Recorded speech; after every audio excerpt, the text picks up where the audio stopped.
We've just finished our third day of the trip, which thus far has taken us from Turkey, Greece, Jordan, Qatar, United Arab Emirates to here in Saudi Arabia.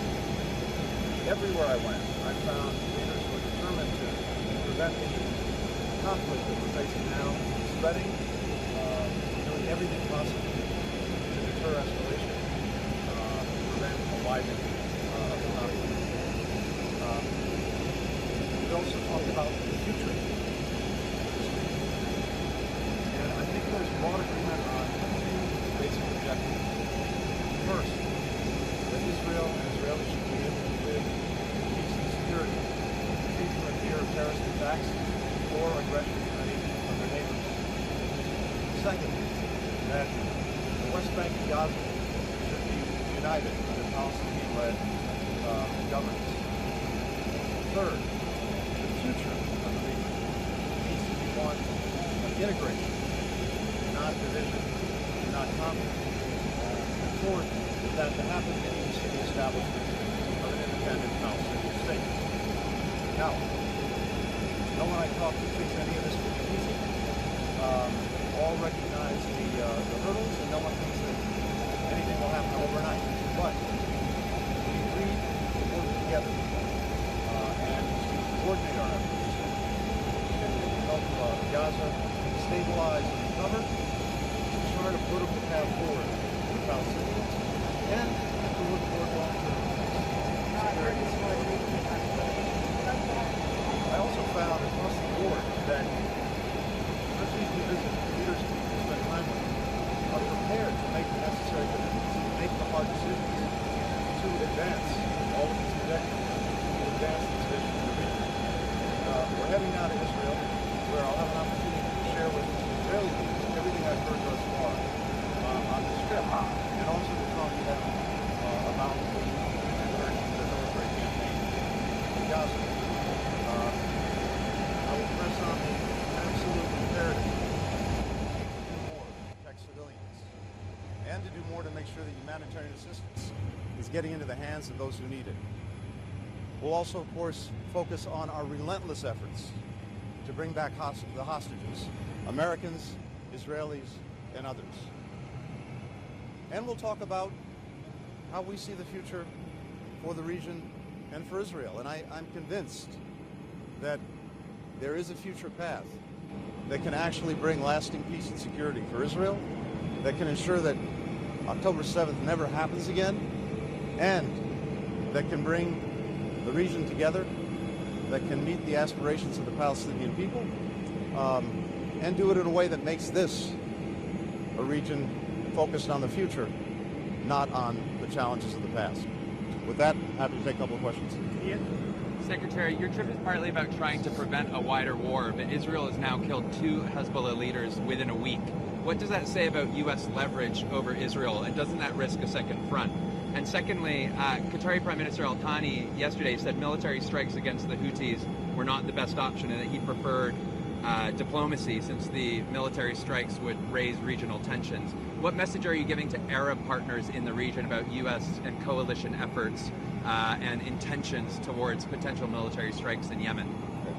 Well, first, Ian, with regard to Lebanon, it's clearly not in the interest of anyone, Israel, Lebanon, Hezbollah, for that matter, to see this escalate and to see an actual conflict.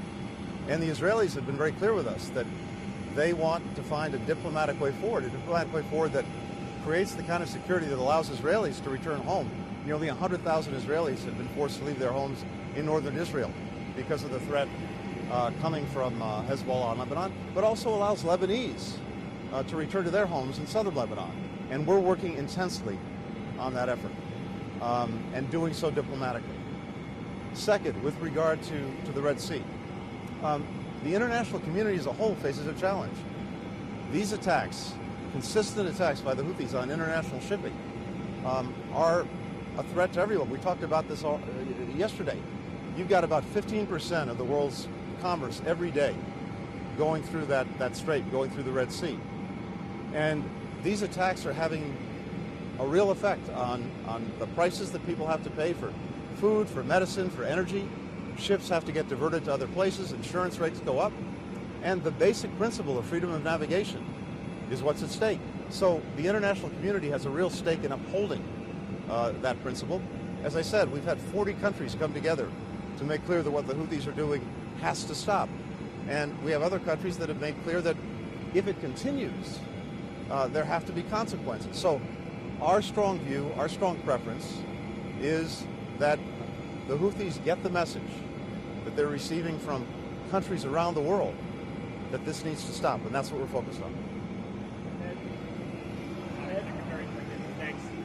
Before the October 7th attacks, you and other aides to President Biden were trying to pursue the idea of Saudi-Israel normalization, and it seems that's become much more difficult in light of the attacks, given the animus on different sides now.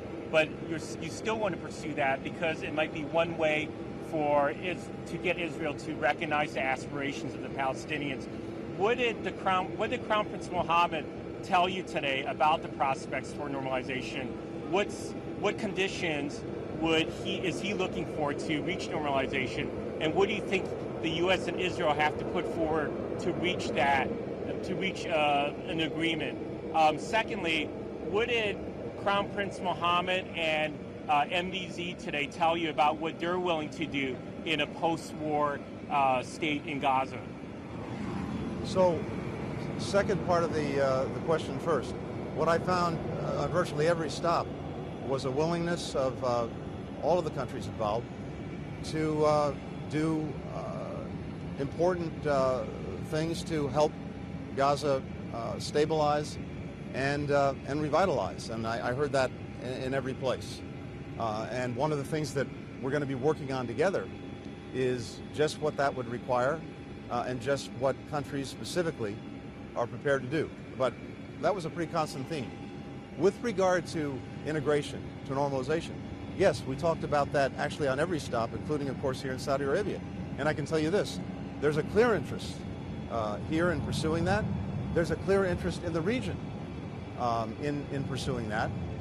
But it will require that the conflict end in Gaza, and it will also clearly require that there be a practical pathway to a Palestinian state. This is what I heard from everyone we talked to about it. But the interest is there, it's real, and it could be transformative. Thank you. Thanks, everyone.